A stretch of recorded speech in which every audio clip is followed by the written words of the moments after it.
கோவை மாவட்ட செங்கல் லாரி உரிமையாளர்கள் வேலைநிறுத்தம் காரணமாக கட்டுமான தொழிலுக்கு தேவையான உதிரி பாகங்களின் விலை இன்னும் உயர வாய்ப்புள்ளது. கோவை தடாகம் பகுதியில் கோவை மாவட்ட செங்கல் லாரி உரிமையாளர்கள் பரபரப்பு பேட்டி. கோவை மாவட்டம் தடாகம் பகுதியில் கோவை மாவட்ட செங்கல் லாரி உரிமையாளர்கள் சங்கத்தினர் இன்று முதல் அடையாள வேலைநிறுத்த போராட்டத்தை துவங்கியுள்ளனர். தொடர்ந்து 3 நாட்கள் வேலைநிறுத்த போராட்டத்தில் ஈடுபடும் இச்சங்கத்தினர் எரிபொருள் விலை உயர்வு, உதிரி பாகங்கள் விலை உயர்வு, ஜிபிஎஸ் கருவி, FC இன்சூரன்ஸ் விலை உயர்வு மற்றும் சாலை வரி உயர்வை கண்டித்தும் இனி எங்களது லாரிகளில் அதிக எடை ஏற்ற மாட்டோம், GST பில் இல்லாமல் வாகனங்களை இயக்க மாட்டோம், பாதுகாப்பான மற்றும் சட்டப்படி லாரி போக்குவரத்தை உறுதி செய்வோம் என்று கோரிக்கை வைத்துள்ளனர். மேலும் இந்த போராட்டத்திற்கு அனைத்து செங்கல் லாரி உரிமையாளர்கள் மற்றும் பொதுமக்கள் ஆதரவு தர வேண்டும் என்றும் கோரிக்கை விடுத்துள்ளனர். தொடர்ந்து இதுகுறித்து செய்தியாளர்களை சந்தித்து பேசிய இச்சங்க நிர்வாகிகளான SPM தமிழ், பரசுராமன், TKS தங்கராஜ், மோகன்குமார் ஆகியோர் கூட்டாக செய்தியாளர்களிடம் கூறியதாவது: கோவை மாவட்ட செங்கல் லாரி உரிமையாளர்கள் சங்கத்தின் சார்பாக இன்று முதல் வரும் 8ஆம் தேதி வரை 3 நாட்கள் அடையாள வேலைநிறுத்த போராட்டத்தை துவக்கியுள்ளோம். இந்த போராட்டத்தில் சுமார் 300க்கும் மேற்பட்ட லாரிகள் கோவை மாவட்டத்தில் மட்டும் வேலைநிறுத்தம் செய்துள்ளது. இதனால் ஒரு நாளைக்கு 20 லட்சம் ரூபாய் வரை இழப்பு ஏற்படும் நிலை ஏற்பட்டுள்ளது. மேலும் இந்த தொழிலை நம்பியுள்ள சுமார் 3000க்கும் மேற்பட்ட தொழிலாளர்களின் வாழ்க்கை பாதிக்கும் நிலை ஏற்பட்டுள்ளது. குறிப்பாக எங்களது போராட்டம் காரணமாக கட்டுமானத்துறைக்கு தேவையான அனைத்து உதிரி பாகங்களும் விலை ஏறும் நிலை ஏற்பட்டுள்ளது என்றும் தெரிவித்தனர். மேலும் இந்த போராட்டம் நடத்த முக்கிய காரணமே அதிக எடையுடன் செங்கல்கள் ஏற்றி வரும் லாரிகளுக்கு அதிக அளவில் காவல்துறையினர் அபராதம் விதிக்கின்றனர். RTO அதிகாரிகள் லாரிகளை சிறைப்பிடிக்கின்றனர். இதனால் லாரி உரிமையாளர்கள் கடுமையாக பாதிக்கப்படுகின்றனர். இதனால் அரசு நிர்ணயித்த எடையின் அளவில் லாரிகளை இயக்க உள்ளதாகவும், GST பில் இல்லாமல் செங்கல்களை விற்பனை செய்யும் நிறுவனங்களில் இருந்து செங்கல்களை வாங்க மாட்டோம் என்றும் உறுதியுடன் தெரிவித்துள்ளனர். இந்த போராட்டத்தில் RSR Selvaraj, SVK Tamilarasan, RPT Udaya, Sampath, Dinesh, Rajesh, Ramesh, SMT Suresh, Vellaichamy, SKK Anand உள்ளிட்ட பலர் கலந்து கொண்டனர் என்பது குறிப்பிடத்தக்கது. கோவை மாவட்ட செங்கல் லாரி உரிமையாளர் சங்கங்க. இப்போ நாங்கள் பார்த்தீங்கன்னா அதிக எடை ஓட்ட மாட்டோம், அப்புறம் GST பில் கட்டாயம், GST பில் இல்லாமல் பொருள் நம்ம கோயம்புத்தூருக்குள்ளே கொண்டு வர மாட்டோங்க. இதனால பல பிரச்சனைகள் நாங்கள் சந்திச்சுட்டு இருக்கோம். இந்த பிரச்சனைகளெல்லாம் ஒரு முடிவு கொண்டு வரணுங்கிறதுனால தான் நாங்கள் இந்த வேலை நிறுத்த இதை எடுத்திருக்கோம்.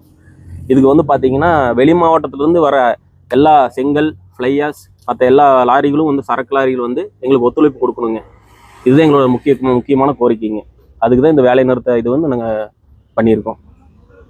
நாங்கள் சேலம், தருமபுரி, அரூருங்க, இப்போ திண்டுக்கல், கரூர் எல்லா மாவட்டத்தில் இருக்க லாரி உரிமையாளர் சங்கத்திலையும் பேசியிருக்குங்க. அவங்க எங்களுக்கு கண்டிப்பாக கோயம்புத்தூருக்குள்ளே கொண்டு வர எல்லா செங்கல், ஃப்ளையாஸ் இதுக்கு அரசு நிர்ணயிச்ச எடையளவு மட்டும் எடுத்துட்டு வரோம் அப்படின்னு சொல்லியிருக்காங்க. எங்களுக்கு ஒத்துழைப்பு தரேன்னு சொல்லியிருக்காங்க. இது சம்பந்தமா நீங்க இது வரைக்கும் சந்திக்கலீங்க. நாளைக்கு அடுத்த கட்டம் பார்த்தீங்கன்னா நாளைக்கு நாங்கள் சந்திக்கலாம் அப்படின்னு ஒரு ஸ்டெப் எடுத்துருக்கோங்க. எந்த மாதிரி கோரிக்கைகள் வைக்கிறீங்களா அரசு? அதாவது நாங்கள் மட்டும் இல்லைங்க, கோயம்புத்தூர் லாரி உரிமையாளர் மட்டும் இல்லைங்க, வெளி மாவட்டத்திலிருந்து பார்த்தீங்கன்னா ஒரு 50% பார்த்தீங்கன்னா நம்ம கோயம்புத்தூர் மாவட்டத்தில் இருக்கிற லாரிகள், 50% பார்த்தீங்கன்னா வெளி மாவட்டத்திலேருந்து தான் வருதுங்க. பெங்களூர்லேருந்து வருது, சேலம், தருமபுரி, கரூர், திண்டுக்கல், திருநெல்வேலி, தென்காசி இந்த மாதிரி இடத்துல இருந்தெல்லாம் வருதுங்க. இப்போ அவங்களும் அதாவது அரசோட உத்தரவுக்கு ஏற்ற மாதிரி சரியான அளவில் பொருளை ஏற்றிட்டு வரணும், எங்களுக்கு ஒத்துழைப்பு கொடுக்கணும் அப்படிங்கிற முக்கிய கோரிக்கை. பார்த்தீங்கன்னா வெளி மாவட்டத்திலேருந்து வர வண்டிக்காரங்க கிட்ட நாங்கள் ஒத்துழைப்பு கேட்குறோம். ஏன்னா அவங்க ஒத்துழைப்பு கொடுத்தா மட்டும்தான் இது சாத்தியப்படுங்க. இப்போ நாங்கள் 10-50 பேர் மட்டும் நாங்கள் இது பண்ணோம் அப்படின்னா, வேலை நிறுத்தம் பண்ணி இந்த பிரச்சனைகளெல்லாம் சொல்கிறோம் அப்படின்னா அது யாரும் ஏற்றுக்க மாட்டாங்க. ஏன்னா மெயினாக இது கஸ்டமர்ஸ் ரீச் பண்ணணும். பில்டர்ஸ் இருக்காங்க, கஸ்டமர்ஸ் இருக்காங்க, அவங்களுக்கு ரீச் பண்ணணும்.